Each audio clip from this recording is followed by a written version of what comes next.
اجالے اپنی یادوں کے ہمارے ساتھ رہنے دو، اجالے اپنی یادوں کے ہمارے ساتھ رہنے دو، نہ جانے کس گلی میں زندگی کی شام ہو جائے۔ یہ خوبصورت شعر ہے ہمارے آج کے شاعر جناب بشیر بدر کا۔ بشیر بدر کا اصل نام سید محمد بشیر ہے۔ وہ 15 فروری 1935 کو کانپور میں پیدا ہوئے۔ ان کے والد کا نام سید محمد نذیر تھا، جو محکمہ پولیس میں اکاؤنٹنٹ تھے۔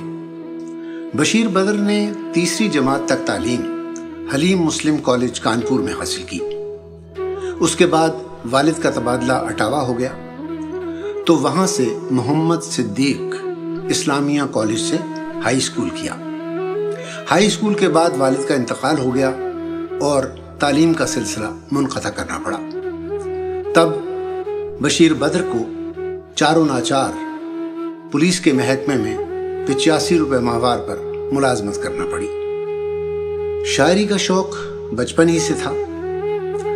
جب 7ویں جماعت میں تھے تو ان کی پہلی غزل رسالہ نگار میں چھپی تو اٹاوا کے ادبی حلقوں میں کھلبلی مچ گئی، اور 20 سال کی عمر تک پہنچتے پہنچتے ان کی غزلیں تمام ہندوستانی اور پاکستانی رسالوں میں چھپنا شروع ہو گئیں۔ تعلیمی سلسلہ منقطع ہونے کے کئی سال بعد انہوں نے ارادہ کیا کہ وہ اپنی تعلیمی صلاحیت کو بڑھائیں، تو سب سے پہلے انہوں نے جامعہ علی گڑھ سے ادیب ماہر اور ادیب کامل کے امتحانات پاس کیے۔ اس کے بعد علی گڑھ مسلم یونیورسٹی سے BA کیا اور پھر MA کیا۔ BA کرنے کے بعد یعنی 1967 میں انہوں نے پولیس کی نوکری چھوڑ دی اور اب وہ علی گڑھ یونیورسٹی سے وظیفے اور مشاعروں کی آمدنی سے گھر چلانے لگے۔ اس کے بعد 1974 میں انہوں نے PhD کی اور PhD کرنے کے بعد کچھ عرصے تک علی گڑھ یونیورسٹی میں پڑھاتے رہے۔ پھر ان کا تبادلہ میرٹھ یونیورسٹی ہو گیا، جہاں وہ 17 سال تک پڑھاتے رہے۔ اس دوران ان کی مقبولیت اور شہرت مشاعروں میں بڑھتی چلی گئی۔ یہ سن 1984 کا ذکر ہے کہ جب بشیر بدر ایک مشاعرے کے سلسلے میں پاکستان آئے ہوئے تھے کہ ان کی اہلیہ کا انتقال ہو گیا۔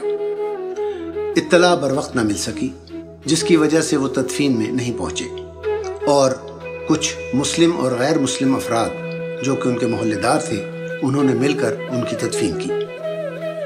پھر مئی 1987 کو میرٹھ میں فرقہ وارانہ فسادات ہوئے، جس میں ان کا گھر جلا دیا گیا۔ اس وقت وہ علی گڑھ میں تھے۔ اس کے بعد 4 جون 1988 کو انہوں نے بھوپال کی ڈاکٹر راحت سلطان سے شادی کر لی۔ ڈاکٹر راحت سلطان ایک ہومیوپیتھک ڈاکٹر ہیں۔ پھر وہ 1994 تک میرٹھ ہی میں رہے۔ آخر کار انہوں نے میرٹھ چھوڑ کر مستقل طور پر بھوپال میں رہنے کا فیصلہ کر لیا۔ مشاعروں کے دنوں میں بشیر بدر کی دوسرے شعراء کے ساتھ نوک جھونک بڑی مشہور ہوئی، اور بہت سے دیکھنے اور سننے والوں نے اس سے بڑا لطف لیا۔ مثلا فراق گورکھپوری کے ساتھ تو ایک مشاعرے میں گالم گلوچ تک نوبت پہنچ گئی اور فراق کو مشاعرہ چھوڑ کر جانا پڑا۔ پھر فراق نے اعلان کر دیا کہ جس مشاعرے میں بشیر بدر ہوں گے وہ اس مشاعرے میں نہیں آئیں گے۔ نہ صرف یہ بلکہ انہوں نے مختلف رسائل کے مدیران کو خطوط لکھے کہ اگر آپ بشیر بدر کو چھاپیں گے تو میں آپ کے ساتھ قلمی تعاون نہیں کروں گا۔ اسی طرح سکھر کے ایک مشاعرے میں منیر نیازی بھی موجود تھے۔ منیر نیازی نے پوچھا، آپ کون؟ جواب دیا، بشیر بدر۔ منیر نیازی نے کہا، کہاں سے آئے ہیں؟ کہنے لگے، جہاں غزل کہی جاتی ہے۔ پھر ان کی باری تھی۔ انہوں نے پوچھا، آپ کون؟ انہوں نے کہا، منیر نیازی۔ کہنے لگے، اگر آپ میونسپلٹی میں کام کرتے ہیں تو 1 گلاس پانی منگوا دیجیے۔ اسی طرح ایک مرتبہ احمد فراز سے بھی بگڑ گئے، کیونکہ انہوں نے یہ کہہ دیا تھا کہ ہندوستان کے شعراء داد وصول کرنے کے لیے سامعین سے بھیک مانگتے ہیں۔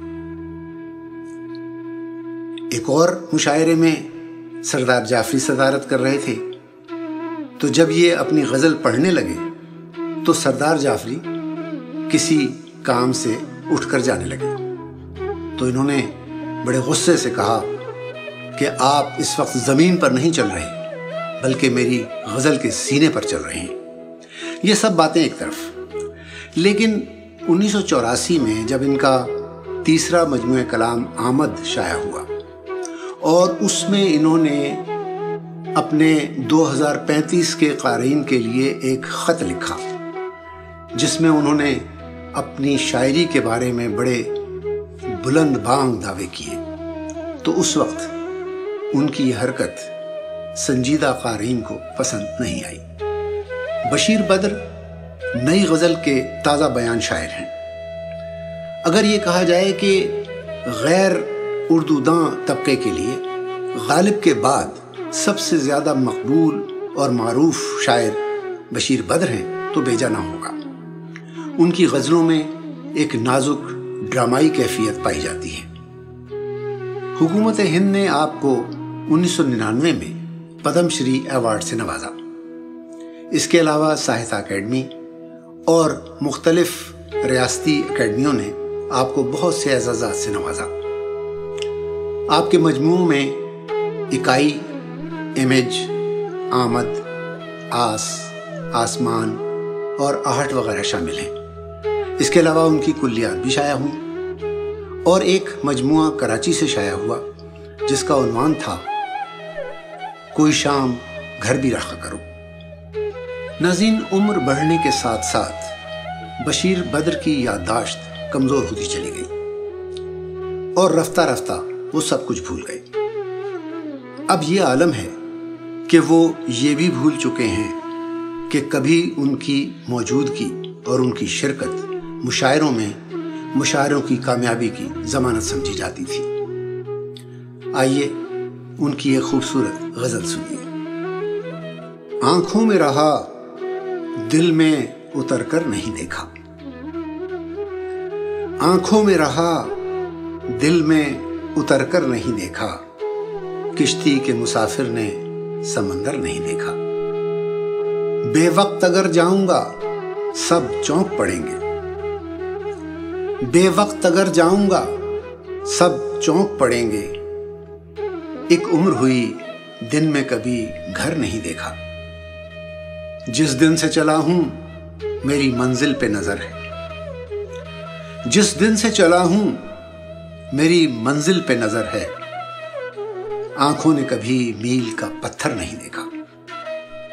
یہ پھول مجھے کوئی وراثت میں ملے ہیں، یہ پھول مجھے کوئی وراثت میں ملے ہیں، تم نے میرا کانٹوں بھرا بستر نہیں دیکھا۔ یاروں کی محبت کا یقین کر لیا میں نے، یاروں کی محبت کا یقین کر لیا میں نے، پھولوں میں چھپایا ہوا خنجر نہیں دیکھا۔ محبوب کا گھر ہو کہ بزرگوں کی زمینیں، محبوب کا گھر ہو کہ بزرگوں کی زمینیں، جو چھوڑ دیا پھر اسے مڑ کر نہیں دیکھا۔ خط ایسا لکھا ہے کہ نگینے سے جڑے، خط ایسا لکھا ہے کہ نگینے سے جڑے ہیں، وہ ہاتھ کہ جس نے کوئی زیور نہیں دیکھا۔ پتھر مجھے کہتا ہے میرا چاہنے والا، پتھر مجھے کہتا ہے میرا چاہنے والا، میں موم ہوں اس نے مجھے چھو کر نہیں دیکھا۔ آنکھوں میں رہا دل میں اتر کر نہیں دیکھا، کشتی کے مسافر نے سمندر نہیں دیکھا۔